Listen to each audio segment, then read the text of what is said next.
Channel पर आपका हार्दिक स्वागत है। आज हम बात करेंगे राजस्थान इतिहास जालोर के इतिहास के बारे में। इस चैनल को लाइक करें, सब्सक्राइब करें और अपने साथियों में शेयर करें, जिससे निरंतर आप क्लास देख सकते हैं। आज हम पढ़ेंगे जालोर का इतिहास। जालोर का इतिहास। जालोर का नाम बिजोलिया शिलालेख में जबालीपुर मिलता है। बिजोलिया शिलालेख में क्या नाम मिलता है? जबालीपुर। कहते हैं कि जबाली ऋषि की तपोभूमि रहा है जालोर। जबाली ऋषि की क्या रहा है? तपोभूमि। आपने शिशुपाल वध ग्रंथ का नाम सुना होगा, शिशुपाल वध। इसके लेखक है कवि माघ। बताया जाता है कि कवि माघ की जन्मभूमि थी जालोर। जन्मभूमि क्या थी? जालोर। जालोर का नाम जालोर क्यों पड़ा? बताते हैं कि जाल वृक्ष की अधिकता के कारण जालोर का नाम जालोर पड़ा। जाल प्लस लोर। लोर का अर्थ होता है सीमा, यानी वह क्षेत्र जिसके चारों ओर जाल वृक्ष अधिक है, अधिक सीमा में है। इसी कारण इसका नाम क्या पड़ा? जालोर। जालोर में सोनग्रा चौहान थे। चौहानों की नई एक ब्रांच थी सोनग्रा। तो जालोर में कौन से राजवंश से शासन किया? तो सोनग्रा। तो जालोर का संस्थापक, जालोर वंश का संस्थापक, मूल पुरुष, आदि पुरुष कीर्तिपाल। कौन था? कीर्तिपाल। जालोर की कीर्ति कर दी थी कीर्तिपाल ने। कीर्ति कब की? 1181 और 82 के लमसम। जालोर के सोनग्रा चौहानों का संस्थापक कौन है? कीर्तिपाल। पढ़ते हैं हम कीर्तिपाल के बारे में। देखो, कीर्तिपाल मुणहोत नैणसी ने कीर्तिपाल को नैणसी ने ख्यात में कि तू एक महान राजा कहा है। कि तू एक महान राजा की उपाधि दी है। किसने? नैणसी ने। जालोर दुर्ग है वो सोनगिरी पहाड़ी पर है, इसी कारण से सोनगिरी भी कहते हैं। और सोनगिरी पर रहने के कारण इन्हें सोनग्रा चौहान भी कहते हैं, सुवर्णगिरी भी कहते हैं। याद रखना दोस्तों, स्वर्णगिरी स्वर्ण नगरी जैसलमेर है, सुवर्णगिरी जालोर है और सूर्य नगरी जोधपुर है। शुद्ध रूप में और लिखे तो कांचनगिरी। कांचन का होता है सोना, और देसी मारवाड़ी भाषा में बात करें तो सोनगढ़। ये जालोर के क्या है? उपनाम। किंतु एक महान राजा की उपाधि नैणसी ने कीर्तिपाल को दी थी। स्थापना 1181 और 82 के लमसम कीर्तिपाल ने जालोर वंश की क्या की? स्थापना की। इसके बाद अगला राजा, कीर्तिपाल के बाद अगला शासक था सामंत सिंह। कौन था? सामंत सिंह। जालोर में पढ़ने लायक एक ही शासक है, वो है कानड़ देव। सामंत सिंह गुजरात का शासक था भीम द्वितीय। चालुक्य शासक था भीमसेन द्वितीय। इसकी एक पुत्री थी जिसका नाम था लीलावती। बताया जाता है कि सामंत सिंह ने लीलावती से क्या किया था? विवाह किया था। क्या किया था? विवाह किया था। किसके साथ? लीलावती के साथ। कीर्तिपाल, कीर्तिपाल के बाद सामंत सिंह। उसके बाद अगला शासक है उदय सिंह। बताते हैं कि उदय सिंह के समय इल्तुतमिश ने जालोर किले पर असफल आक्रमण किया था। उदय सिंह के बाद चाचिंग देव। चाचिंग देव। आरपीएससी ने एक बार एक गजब का प्रश्न पूछा था। क्या? कि नासरुद्दीन मोहम्मद और बलवन के समकालीन जालोर का शासक कौन था? तो याद रखना दोस्तों, चाचिंग देव। क्या था? चाचिंग देव। चाचिंग देव के बाद अगला शासक बड़ा सामंत सिंह। सामंत सिंह सेकंड। सामंत सिंह सेकंड। 1291 में बताते हैं जलालुद्दीन खिलजी, जो अलाउद्दीन खिलजी का चाचा और अलाउद्दीन खिलजी का ससुर था, आक्रमण किया जालोर पर। असफल आक्रमण। बताते हैं कि अलाउद्दीन के चाचा जलालुद्दीन खिलजी को हार का मुंह देखना पड़ा था। हार किसके साथ युद्ध किया था? सामंत सिंह के। यह है मेन कीर्तिपाल, सामंत सिंह, उदय सिंह, चाचिंग देव और सामंत सिंह। अब मेन शासक के बारे में पढ़ते हैं। जालोर के सोनग्रा चौहान का अंतिम शासक, प्रतापी शासक हुए हैं, उनका नाम है कान्हड़ देव। क्या नाम है? कान्हड़ देव।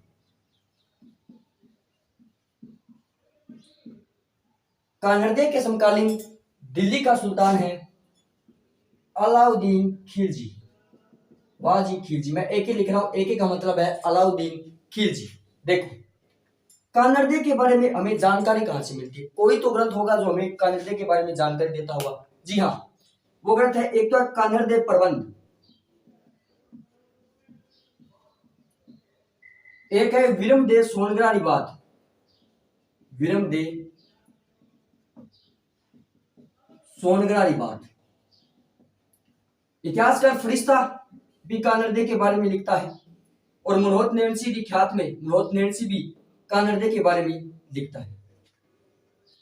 ये इतने स्रोत है, इतने ग्रंथ है वो कानरदे के बारे में जानकारी के लिए उपलब्ध है। इसी के आधार पर हम पढ़ेंगे कानरदे इतिहास में क्यों प्रसिद्ध है, क्या हुआ। तो कानरदे वर्सेस एके अलाउद्दीन खिलजी के मध्य क्या विवाद रहा होगा? कोई तो कारण होगा जो अलाउद्दीन खिलजी और कानरदे आपस में युद्ध करते हैं। देखो क्या कारण है, मैं कारण एक तरफ लिख रहा हूं, कभी कभार परीक्षा में कारण भी आ जाते हैं। देखो बताया जाता है कि अलाउद्दीन खिलजी की सेना गुजरात जा रही थी। कहां जा रही थी? गुजरात। सोमनाथ मंदिर को लूटने, सोमनाथ मंदिर को लूटने कहां जा रही थी? गुजरात जा रही थी। अलाउद्दीन खिलजी का एक सेनापति था उल्लुक खान, उल्लुक खान के नेतृत्व में सेना जा रही थी गुजरात। जालौर का राजा है कानरदे। कौन है? कानरदे। तो देखो अलाउद्दीन खिलजी ने कानरदे से कहा कि मुझे गुजरात जाना है, तुम मुझे रास्ता दो। तो कानरदे ने 100 टका सा जवाब दे दिया कि मैं रास्ता नहीं दूंगा, तेरे जे बचे वो कर। तो अलाउद्दीन खिलजी ने कोई बात नहीं। तो अलाउद्दीन खिलजी बताते हैं कि चित्तौड़गढ़ के समर सिंह को रुपए दी और वहां से होकर कहा अलाउद्दीन की सेना कहां पहुंच गई? गुजरात। गुजरात के सोमनाथ मंदिर को ध्वस्त किया। बताते हैं कि शिवलिंग को भी ध्वस्त कर दिया और शिवलिंग के टुकड़े साथ लेकर उल्लुक खान वहां से चल पड़ा। शिवलिंग का ध्वस्त करने पर इस बात का पता चला कानरदे को कि सोमनाथ के मंदिर को उल्लुक खान अलाउद्दीन खिलजी की सेना ने तोड़ दिया है। सोमनाथ मंदिर की जो शिवलिंग उसको भी ध्वस्त कर दिया है, वो अपने साथ दिल्ली ले जा रहे हैं। कानरदे ने अपना विश्वासी सेनानायक बुलाया, बहादुर सेनानायक था जेता देवड़ा, और जेता देवड़ा से कहा कि जा और उल्लुक खान से पूछ गया कि उसने शिवलिंग को क्यों तोड़ा। जेता देवड़ा को सेना देकर जेता देवड़ा चला जाता है गुजरात की तरफ उल्लुक खान से मिलने। इस समय दो घटनाएं होते हैं। देखो कानरदे जेता देवड़ा से कहते हैं कि उल्लुक खान से पूछ गया कि उसने शिवलिंग क्यों तोड़ा। उसी समय बताते हैं कि उल्लुक खान के साथ एक सेनापति और था, मंगोल सेनापति मोहम्मद शाह और केबरू। मोहम्मद शाह और उल्लुक खान के मध्य धन को लेकर विवाद हो जाता है। तो बताते हैं कि उल्लुक खान और मोहम्मद शाह के मध्य लड़ाई होती है। मोहम्मद शाह कुछ धन लेकर वहां से भाग जाता है। इसी मौके का फायदा उठाकर जेता देवड़ा उल्लुक खान पर आक्रमण कर देता है, कुछ धन लूट लेता है और शिवलिंग के जो टुकड़े हैं वो भी अपने साथ लेकर वापस कहां आ जाता है? जालौर। कहां आ जाता है? जालौर। इस बात का उल्लुक खान गया अलाउद्दीन के पास और अलाउद्दीन को सारी घटनाएं बताई। तो कारण देखो अलाउद्दीन ने रास्ता मांगा गुजरात जाने के लिए, तो एक कारण यह भी होता है कि गुजरात जा रही सेना को रास्ता ना देना, गुजरात जा रही एक की सेना को रास्ता ना देना। दूसरा कारण यह भी हो सकता है कि जब उल्लुक खान की सेना गुजरात जा रही थी तो जेता देवड़ा के नेतृत्व में कानरदे ने क्या कर दिया? आक्रमण कर दिया। यह भी एक युद्ध का कारण हो सकता है। अब देखो तीसरा कारण क्या है? इतनी घटनाएं होने के बाद अलाउद्दीन खिलजी कानरदे से बदला लेना चाहता है। अलाउद्दीन खिलजी ने एक अपना चलाकी बंदा था, नाम था एन मुल्क मुल्तानी। बड़ा चालाक बंदा था, बड़ी बुद्धि थी इसके पास, मुल्तान से था, इसका नाम था एन मुल्क मुल्तानी। एन मुल्क मुल्तानी को अपनी सेना का कमांडर बनाकर और कानरदे के पास भेज दिया। यह बात है 1305 की। ये बात कब की है? 1305 की। बताते हैं कानरदे और एन मुल्क मुल्तानी के मध्य बातचीत हुई तो एन मुल्क मुल्तानी ने कहा कि क्यों अलाउद्दीन खिलजी से पंगा ले। रणथंभौर वालों ने लिया था, उनका हाल तुम देख लो 1301। चित्तौड़ वालों ने भी लिया था 1303 में, वहां भी देख लो रतन सिंह का क्या हाल हुआ। तुम जानते हो कि तुम्हारी सेना छोटी है, अलाउद्दीन जीत जाएगा, इसमें आपका घाटा है, हमारा कुछ नहीं जाता। बता दें कि कानरदे मान गया और संधि के लिए तैयार हो गया। तो 1305 में एन मुल्क मुल्तानी और कानरदे के बीच संधि हो जाती है। कानरदे अलाउद्दीन खिलजी के दरबार में चला जाता है। यह बात लिखता है फरिश्ता। कौन लिखता है? फरिश्ता। दरबार लगा था, कानरदे भी उस दरबार में बैठने लगा। तो बता दें कि अलाउद्दीन खिलजी ने कानरदे को उकसाना चाहा और कहा कि हिंदुस्तान में कोई हिंदू राजा नहीं जो मेरी सेना का मुकाबला कर सके। इसने एक बार फिर कहा कि हिंदुस्तान में कोई ऐसा राजा, हिंदू राजा नहीं जो मेरी सेना का मुकाबला कर सके। कानरदे बड़े दरबार में खड़ा हुआ और कहा कि तलवार निकाले और कहा कि नाथों ने हथियार छोड़े, अलाउद्दीन चलाना नहीं भूले। मैं जानता हूं मेरी सेना तेरी सेना के सामने कुछ भी नहीं, मैं ये भी जानता हूं कि मेरी हार होगी, लेकिन इस बेइज्जती से अच्छा है कि मैं इज्जत की मौत मरूं। आ जाना, मैं तेरा मुकाबला करूंगा। तो नैन्सी फिरोजता लिखता है कि अलाउद्दीन खिलजी चुनौती देकर, एक को चुनौती देकर भरे दरबार में आ गया था। कौन? कानरदे। ये बात लिखता है फरिश्ता। विवाद के कारण गुजरात जा रही सेना, अलाउद्दीन की सेना गुजरात जा रही थी, तो कानरदे ने रास्ता नहीं दिया। एक कहानी वापिस आ रही गुजरात सेना पर जेतादेड़ो के नेतृत्व में आक्रमण हुआ। दूसरा कहानी। तीसरा कारण, कानरदे जब दरबार में गया तो अलाउद्दीन खिलजी को चुनौती देकर वापिस आ गया। अब नैन्सी क्या कहता है? नैन्सी की एक अलग ही राम कहानी है। नैन्सी लिखता है लव स्टोरी, प्रेम प्रसंग। नैन्सी एक प्रेम कहानी को आधार मानता है और कहता है कि कानरदे और अलाउद्दीन के मध्य मेन कारण एक प्रेम कहानी थी। वो प्रेम कहानी किसकी थी? देखो, अलाउद्दीन खिलजी की पुत्री थी जिसका नाम था फिरोजा। क्या नाम था? फिरोजा। वाह जी वाह, फिरोजा। और कानरदे के एक पुत्र, हैंडसम नौजवान पुत्र, नाम था विरमदेव। बताते हैं विरमदेव उस टाइम बड़ा हैंडसम राजकुमार था। बताते हैं बड़ा हैंडसम राजकुमार था उस टाइम का, अमिताभ बच्चन था विरमदेव। नैन्सी लिखता है कि 1305 में जो एन मुल्क मुल्तानी के साथ संधि हुई थी, उस संधि में कानरदेव खुद नहीं गया, अपने पुत्र विरमदेव को अलाउद्दीन खिलजी के दरबार में भेज दिया। विरमदेव जवाब देने में बड़ा एक्सपर्ट था, जवाब नहीं था, ईंट का जवाब पत्थर से देता था विरमदेव। तो बताते हैं कि एक बार दरबार लगा था तो बताते हैं कि विरमदेव के शरीर पर बाल नहीं थे। तो अलाउद्दीन ने पूछा विरमदेव से कि जब भगवान बाल बांट रहे थे तब विरमदेव तू कहाँ था? तब विरमदेव ने कहा कि सुल्तान आपकी बात सही है, जब बाल बंट रहे थे तब मैं बुद्धि लेने चला गया और मैं बुद्धि वाली दुकान पर 2 बार चला गया। कितनी बार? 2 बार। जब मैं वापस बाल वाली दुकान पर आया तो मैंने बाल मांगी तो उसने कहा कि यहाँ अलाउद्दीन खिलजी 2 बार आए। उसके कहने का तात्पर्य यह है कि मेरे पास बुद्धि डबल है, तेरे पास बाल डबल है। अलाउद्दीन खिलजी आका रह गया कि ऐसा भी जवाब मिल सकता था। विरमदेव बताते हैं कि अलाउद्दीन खिलजी ने विरमदेव को 6-7 मल्लयुद्धों के साथ लड़ाया। बताते हैं कि विरमदेव मल्लयुद्धों से जीत गया। सारी बात अब सिर्फ दिल्ली की जनता पर सिर्फ एक ही नाम था, विरमदेव विरमदेव विरमदेव। बच्चे बूढ़े हर जवान की जुबान पर सिर्फ एक नाम, विरमदेव। यह बात पहुंची फिरोजा तक कि जालोर का एक राजकुमार है, बड़ा हैंडसम राजकुमार है, नाम है विरमदेव। तो फिरोजा के मन में रहा कि मैं भी एक बार विरमदेव को देखना चाहती हूँ। विरमदेव जिम जाकर वापस आ रहा था, हाथ में टी-शर्ट थी, शरीर उसका, बॉडी उसकी दिख रही थी, 6 पैक दिख रही थी, गठीला बदन। कहते हैं कि फिरोजा ने महल से देखा, उस गठीले बदन को देखा, 6 पैक, और एक तरफा मोहब्बत करने लगी। कौन? फिरोजा विरमदेव से। अब फिरोजा उठे तब विरमदेव, जागे तब विरमदेव, सोपन में भी विरमदेव, सिर्फ विरमदेव की माला जपने लगी, अपने अल्लाह को बुला दिया, सिर्फ विरमदेव, अल्लाह को ही विरमदेव मानने लगी। फिरोजा ने अपने पिता से कहा कि डैडी, मैं अगर विवाह करूंगी तो विरमदेव से करूंगी, वरना कुंवारी मर जाऊंगी। विरमदेव ने कहा कि गुस्ताख लड़की, वो गैर मजहब के लोग हैं, वो काफिर है, उनके साथ विवाह करना अशोभनीय है। लेकिन फिरोजा ने कहा कि कि डैडी मोहब्बत यह कहाँ देखती है, दिल तो आवारा है। आप बेटा अब हम क्या करें, अब आप ही करो और विलियम देव को बुलाओ और हमारा विवाह निकाह कराओ। तो कहते हैं कि अलाउद्दीन खिलजी ने विलियम देव को बुलाया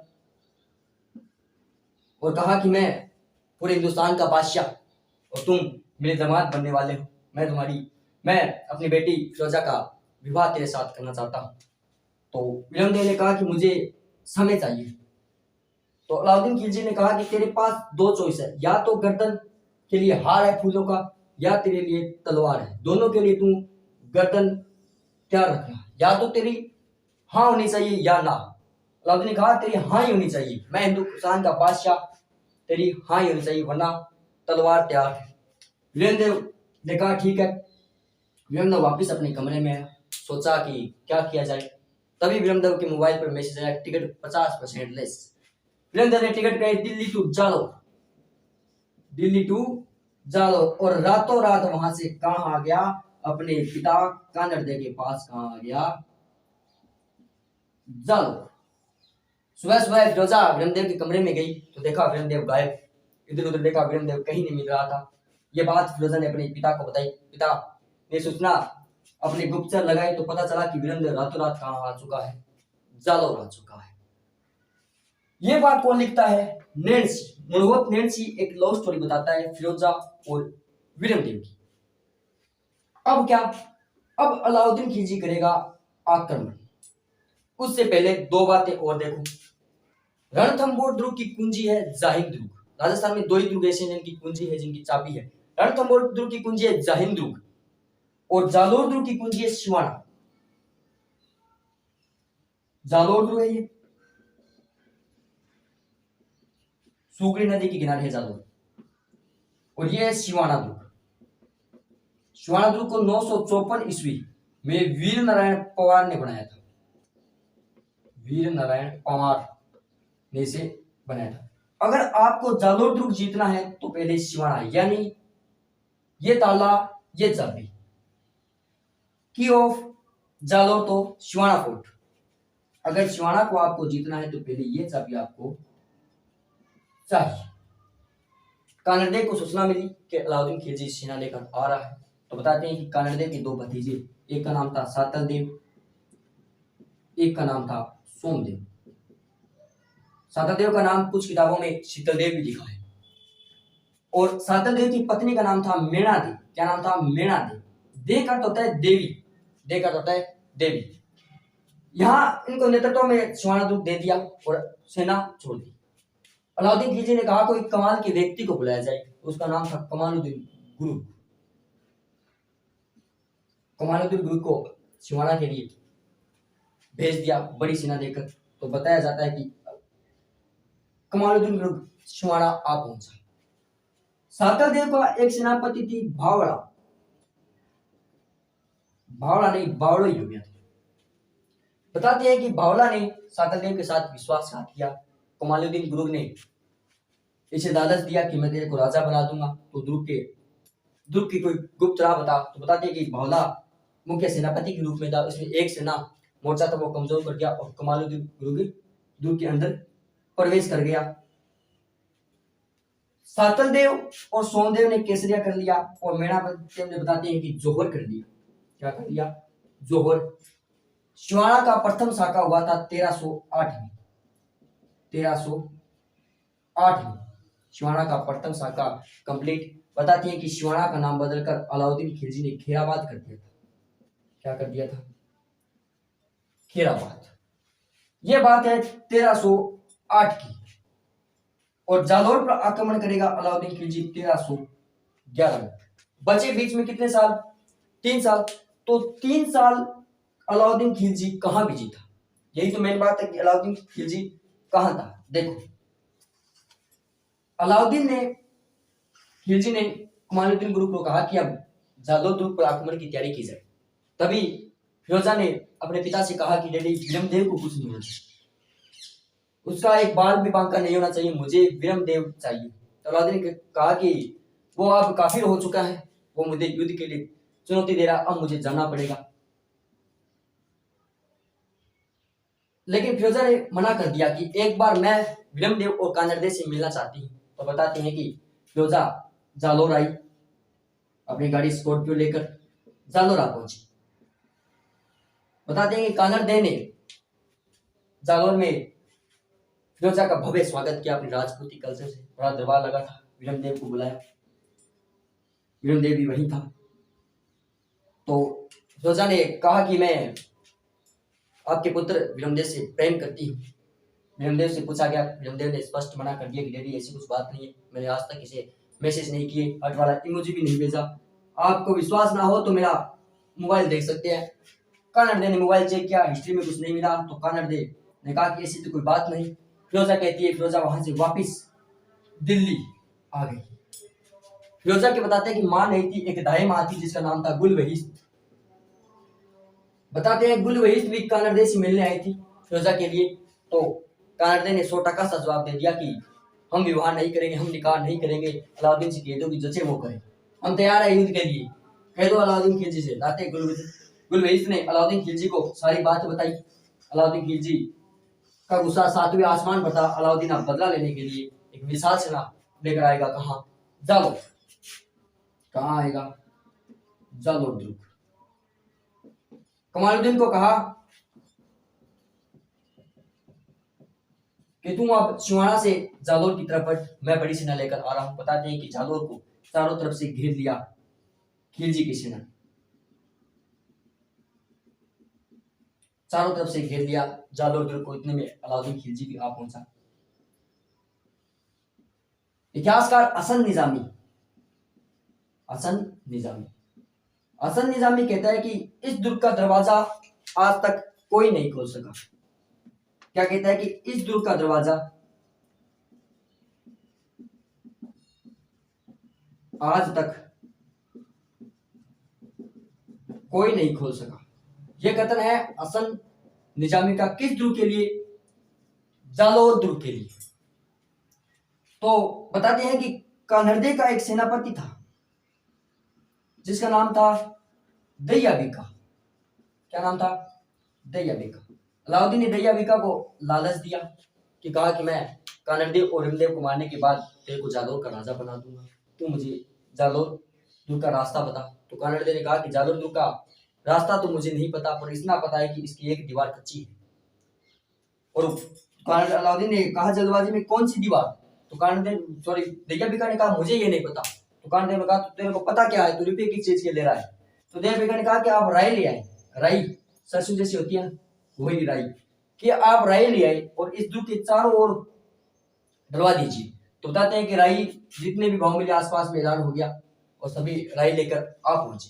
तभी से एक कहावत शुरू हो गई थी कि राई और अभाव राता नहीं गया, राई और अभाव राता नहीं गया। तो बताते हैं कि राई जिस भाव से मिली, दुर्ग के चारों ओर राई बिछा दी गई। कहा जाता है कि राई जहां से जमीन कच्ची हो वहां पर जल्दी अंकुरित होती है, रातों रात में अंकुरित हो जाती है। दैया बीका पैसे लेकर अपनी पत्नी के पास गया कहीं जगह। अपनी दैया बीका की पत्नी का नाम आता है हीरा दे। क्या नाम आता है? हीरा दे।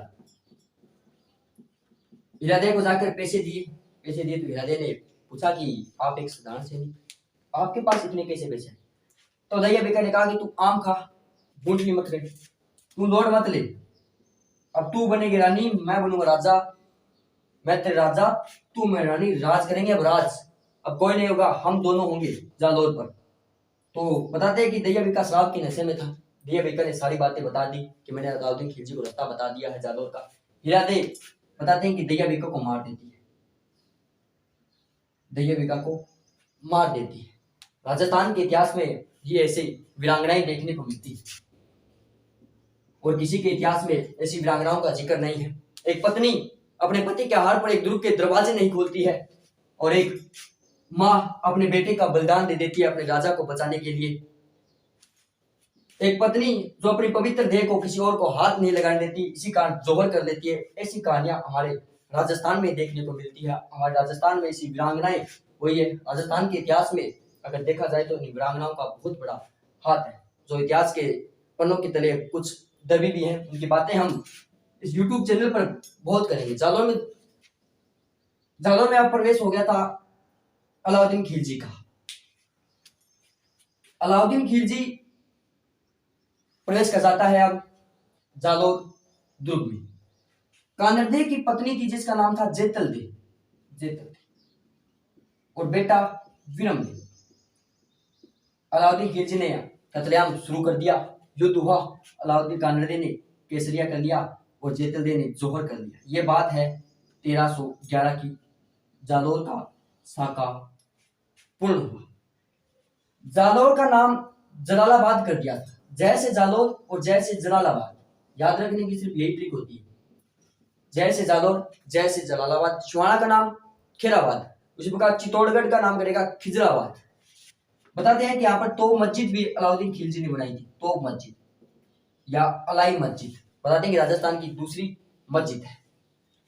जब अलाउद्दीन खिलजी की सेना जालौर आक्रमण पर आ रही थी, तब फिरोजा ने अपने पिता से कहा कि डैडी विरमदेव, या तो मुझे जिंदा चाहिए या मुझे मुर्दा चाहिए।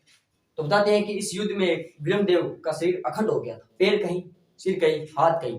तो बताते हैं एक सेनापति को सिर मिला, तो अलाउद्दीन खिलजी ने कहा कि ये फिरोजा को दे दिया जाए। तो अलाउद्दीन खिलजी की पुत्री फिरोजा के पास जो सिर लेकर गया था उसका नाम था दादा सनावर। दादा सनावर।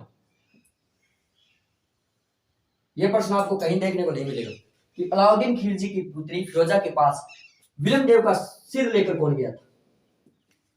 दादा सनावर थाली में सजाकर विरमदेव का सिर लेकर फिरोजा के पास गया, फिरोजा को सिर दिया। फिरोजा उस विरमदेव को निहारती रही। क्या रही? निहारती रही। और बताते हैं कि यमुना नदी में जाकर उस सिर के साथ फिरोजा ने आत्महत्या कर ली। और जालौर की सोनगरा चौहान की जो ब्रांच थी, जो शाखा थी, वो अलाउद्दीन की आक्रमण के कारण समाप्त हो जाती है। याद रखना, शिवाड़ा का नाम तो करा था खीराबाद